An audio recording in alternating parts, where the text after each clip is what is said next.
KC. ಶಿವಪ್ಪನವರು Kannada ಸಾಹಿತ್ಯ ಲೋಕದಲ್ಲಿ ಯಾವುದೇ ಪ್ರಚಾರದ ಹಪಾಹಪಿ ಇಲ್ಲದೆ ಶ್ರೇಷ್ಠ ಚಿಂತನೆಗಳನ್ನು ನೀಡಿದ ಕವಿಯವರು.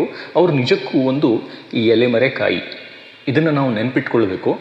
ಎಲೆಮರೆಕಾಯಿ ಅಂತ ಯಾಕೆ ಹೇಳ್ತಾ ಇದ್ದೀನಿ ಅಂತಂದರೆ, ಆಡಂಬರವಿಲ್ಲದೆ ಬದುಕುತ್ತಾ, ಒಂದು ಚೂರು ಆಡಂಬರ ಇಲ್ಲದೆ ಬ್ರಹ್ಮಾಂಡದ ಸತ್ಯಗಳನ್ನು ತಮ್ಮ ಮುಕ್ತಕದಲ್ಲಿ ಹಿಡಿದಿಟ್ಟಿರುವಂತಹ ಕವಿ ಮತ್ತು ತಮ್ಮ ಮುಕ್ತಕಗಳ ಮೂಲಕ ಕಟ್ಟಿದಂತಹ, ಸದ್ದು ಮಾಡದೆ ತಮ್ಮ ಜೀವನವನ್ನು ಕಳೆಯುತ್ತಿರುವಂತಹ ಚಿಂತಕರು.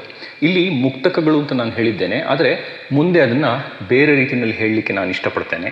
ಇಂತಹ ಎಲೆಮರೆಕಾಯಿ ಅಂತಿರುವ ಸಾಧಕರಿದ್ದಾರಲ್ಲ, ಇಂತಹ ಎಲೆಮರೆಕಾಯಿ ಅಂತಿರುವ ಸಾಧಕರನ್ನು ನಮ್ಮ ಇಂದಿನ ಯುವ ಪೀಳಿಗೆಗೆ ಪರಿಚಯ ಮಾಡುವಂತಹ ಒಂದು ಉದ್ದೇಶ ನನ್ನದು.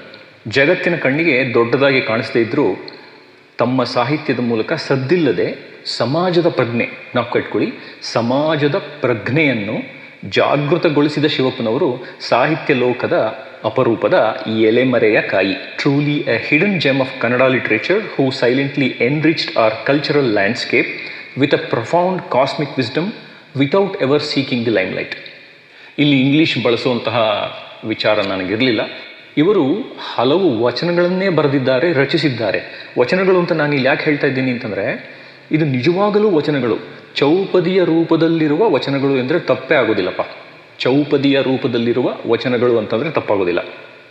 ಯಾರ ಅಭ್ಯಂತರನೂ ಅಥವಾ ಯಾವ ಅಭ್ಯಂತರವೂ ಇಲ್ಲದಿದ್ದರೆ ಇವತ್ತಿನಿಂದ ವಚನ ಚೌಪದಿ ಅಂತ ಕರೆಯೋಣ ಅಂತ ಅನಿಸ್ತಾ ಇದೆ ನನಗೆ. ಆದರೆ ಒಂದು ಗಮನ, ನಾನು ವಚನ ಚೌಪದಿ ಅಂತ ಬಳಸ್ತಾ ಇರೋದು ಕನ್ನಡ ಸಾರಸತ್ವ ಲೋಕದಲ್ಲಿ ಬೇಸರ ಅಥವಾ ಅಸಮಾಧಾನ ತರದಿದ್ದರೆ ಸಾಕು. ಶಿವಪ್ಪನವರು ಸರಳವಾಗಿ ಎಲ್ಲರಿಗೂ ಅರ್ಥವಾಗುವಂತಹ ವಚನ ಚೌಪದಿಗಳನ್ನು ಸಾಕಷ್ಟು ಕೊಟ್ಟಿದ್ದಾರೆ. ಇವರ ಚೌಪದಿಗಳು ವಚನ ಚೌಪದಿಗಳು, ಸರಿಯಾಗಿ ಹೇಳಬೇಕು ಅಂತಂದರೆ ಸಾಕಷ್ಟು ದೊಡ್ಡ ವ್ಯಕ್ತಿಗಳು, ಸಾಹಿತಿಗಳು, ಚಿಂತಕರು ಮಾತಾಡಿದ್ದಾರೆ. ಅದರಲ್ಲಿ ಇರುವ ಆಳವಾದ ಅಂತರಾರ್ಥ ನನ್ನ ಆಂತರಿಕ ಕಣ್ಣಿನಿಂದ ನೋಡಿದಾಗ, ಇದರ ಹಿಂದೆ ಕೇವಲ ಸಾಹಿತ್ಯ ಮಾತ್ರ ಅಲ್ಲ, ಇದರ ಹಿಂದೆ ಒಂದು ಕಾಸ್ಮಿಕ್ ಸತ್ಯ ಅಥವಾ ಕಾಸ್ಮಿಕ್ ರಿಯಾಲಿಟಿ ಅಂತ ಏನು ಹೇಳ್ತೀವಲ್ಲ, ಅದು ಬಚ್ಚಿಟ್ಟುಕೊಂಡು ಕೂತ್ಬಿಟ್ಟಿದೆ ಅಂತ ನನಗನ್ಸುತ್ತೆ. ಮತ್ತು ವೈಜ್ಞಾನಿಕ ದೃಷ್ಟಿಕೋನದಿಂದ ಅವರು ಬರೆದಿರುವಂತಹ ಚೌಪದಿಗಳನ್ನು ಓದಿದಾಗ, ಅನುಭವಿಸಿದಾಗ ಈ ಪ್ರಪಂಚದ ಇರುವಿಕೆ ಸತ್ಯದ ರೂಪದಲ್ಲೇ ಹಾಗೇ ಕಾಣಲಿಕ್ಕೆ ಶುರುವಾಗುತ್ತೆ ನಿಮಗೆ. ಇದನ್ನು ನಾನು ಮುಂದೆ ಹೇಳಲಿದ್ದೇನೆ. ಆದರೆ ಅದು ಸತ್ಯದ ರೂಪದಲ್ಲಿ ಹಾಗೆಯೇ ಕಾಣಲಿಕ್ಕೆ, ಸತ್ಯದ ರೂಪದಲ್ಲಿಯೇ ಕಾಣಲಿಕ್ಕೆ ಶುರುವಾಗೋದು ಅದು ಒಂದು ಚಮತ್ಕಾರ. ಈ ಕಾಸ್ಮಿಕ್ ರಿಯಾಲಿಟಿ ಮತ್ತು ವೈಜ್ಞಾನಿಕ ದೃಷ್ಟಿಕೋನ ಏನಿದೆಯಲ್ಲ, ಆ ವಚನ ಚೌಪದಿಗಳನ್ನು ಓದಲಿಕ್ಕೆ ಶುರುವಾದಾಗ ಅದರ ನಡುವೆ ಕೂತಿರುವಂತಹ ಈ ಒಂದು ಇರುವಿಕೆ ಬಹಳ ಚೆನ್ನಾಗಿ ಅರ್ಥ ಆಗಲಿಕ್ಕೆ ಶುರುವಾಯಿತು ಅಂತ ನನಗನ್ಸುತ್ತೆ. ಅಥವಾ ನಾನು ಅದನ್ನು ಬೇಗ ಗ್ರಹಿಸಕ್ಕೆ ಶುರು ಮಾಡೋದನ್ನೋ ಏನೋ ನನಗೆ ಗೊತ್ತಿಲ್ಲ. ಗೋಚರಿಸಿತು ಅಂತ ನಾವು ಹೇಳ್ತೀವಲ್ಲ, ನಿಜವಾಗಲೂ ಅದು ಗೋಚರ ಆಗಲಿಕ್ಕೆ ನನಗೆ ಶುರುವಾಗೋಯಿತು. ಇವರ ಬರಹಗಳು ಅರ್ಥವಾದಂತೆ ಒಂದು ರೀತಿಯ ಬ್ರಹ್ಮಾಂಡದ ಭೌತಶಾಸ್ತ್ರ ಅಥವಾ ಬ್ರಹ್ಮಾಂಡದ ಫಿಸಿಕ್ಸ್ ಮತ್ತು ನಮ್ಮ ದೈನಂದಿನ ಬದುಕಿನ ಸತ್ಯಕ್ಕೂ ಮತ್ತು ಅದರ ಭಾವನೆಗಳಿಗೂ ಒಂದು ಗಾಢವಾದ ಸಂಬಂಧವಿದೆ ಅಂತ ನನಗನ್ಸಕ್ಕೆ ಶುರುವಾಯಿತು. ಅಂದ್ರೇನು? ಬ್ರಹ್ಮಾಂಡದ ಸತ್ಯ, ಅವರು ಬರೆಯುತ್ತಿರುವ ಸಾಲುಗಳು, ನಮ್ಮ ಬದುಕಿನ ಸತ್ಯ, ಇವೆಲ್ಲವೂ ಹೆಣೆದುಕೊಳ್ಳಲಿಕ್ಕೆ ಶುರುವಾಯಿತು. ಇದು ಅಸಾಮಾನ್ಯವಾದದ್ದು.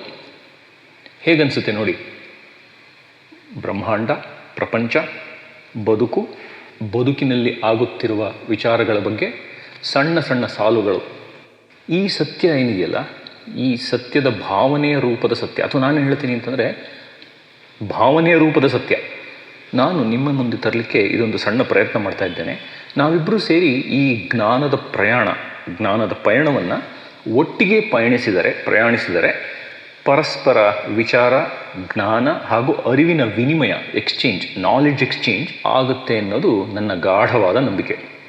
ಒಂದು ಮಾತ್ರ ಸತ್ಯ, ನಿಮ್ಮ ಅಥವಾ ಸರಿಯಾಗಿ ಹೇಳಬೇಕಂದ್ರೆ ನಮ್ಮೆಲ್ಲರ ಒಳಗಣ್ಣು, ಆ ಮೈಂಡ್ಸ್ ಐ ಒಳಗಣ್ಣು ತೆರೆದು ಒಳನೋಟ ಸ್ಪಷ್ಟವಾಗುತ್ತದೆ ಅನ್ನುವ ಸಂಶಯ ನನಗಂತೂ ಇಲ್ಲ. ನಾವೆಲ್ಲರೂ ಇದನ್ನು ತಿಳಿದುಕೊಳ್ಳುವ ಪ್ರಯತ್ನ ಮಾಡಲೇಬೇಕಿದೆ.